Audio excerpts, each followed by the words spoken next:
मैं इनको उदयपुर की स्वर कोकिला कहता हूँ।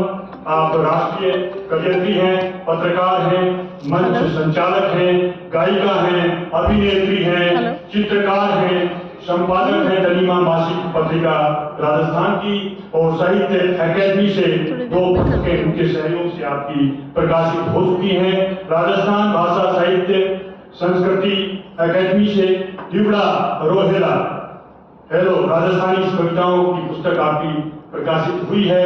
हिंदी व राजस्थानी में 16 ऑडियो कैसेट्स आपके जारी हुए हैं। राजस्थानी फिल्मों में आपने अभिनय किया है और विश्व हिंदी परिषद की आप राष्ट्रीय समन्वयक हैं, अखिल भारतीय हिंदी महासभा की प्रदेश अध्यक्ष हैं और डॉक्टर भंवर सुराणा अभिनंदन सम्मान समिति की आप निदेशक भी है। ऐसी बहुत की प्रतिभा धनी शकुंतला जी को मैं आवाज देता हूँ।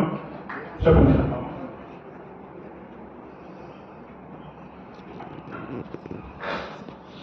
मैं सोचती हूँ कि एक खुशबू का सफर चल रहा है, कविता का दौर चल रहा है और उसमें उस कहानी में मेरा भी नाम आ चुका है। मैं बहुत बहुत शुक्राना अदा करती हूँ कि मंच पे मुझे दीपशिखा जी ने बुलाया, जो कि अप्रत्याशित था मेरे लिए, और बहुत बहुत शुक्रिया।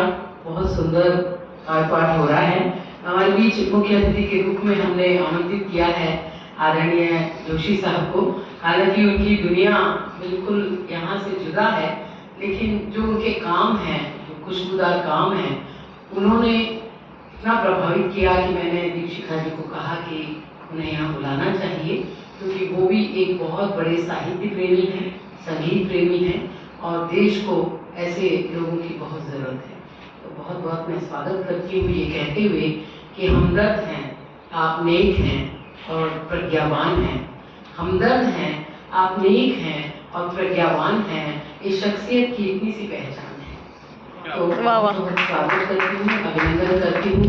और निशान भाई साहब एक बड़े पत्रकार हैं, दिखाते नहीं हैं, कलमकार मंच उनका देश के प्रबुद्ध साहित्यकारों को, कवियों को, फिल्मकारों को, सभी को वो जानते हैं और कभी भी पंक्तियों के पीछे खड़े रहना वो सीख गए हैं और इतने बड़े बड़े उन्होंने काम किए हैं। आने वाले वक्त में उदयपुर में भी एक बड़ा अधिवेशन करने वाले हैं 3 दिन के लिए, तो आपका भी बहुत बहुत स्वागत। मैं मेज़बान बन के इसलिए भी स्वागत कर रही हूँ कि उदयपुर में प्रोग्राम हो रहा है एम ब्रह्माष्टमी का, और हमारे बीच पधारे हैं दिनेश सिंदल साहब। बहुत दिन से उनकी प्रतीक्षा थी। जब भी उदयपुर में कोई आयोजन होता है, मैं पिता की स्मृति में 18 साल से जो कार्यक्रम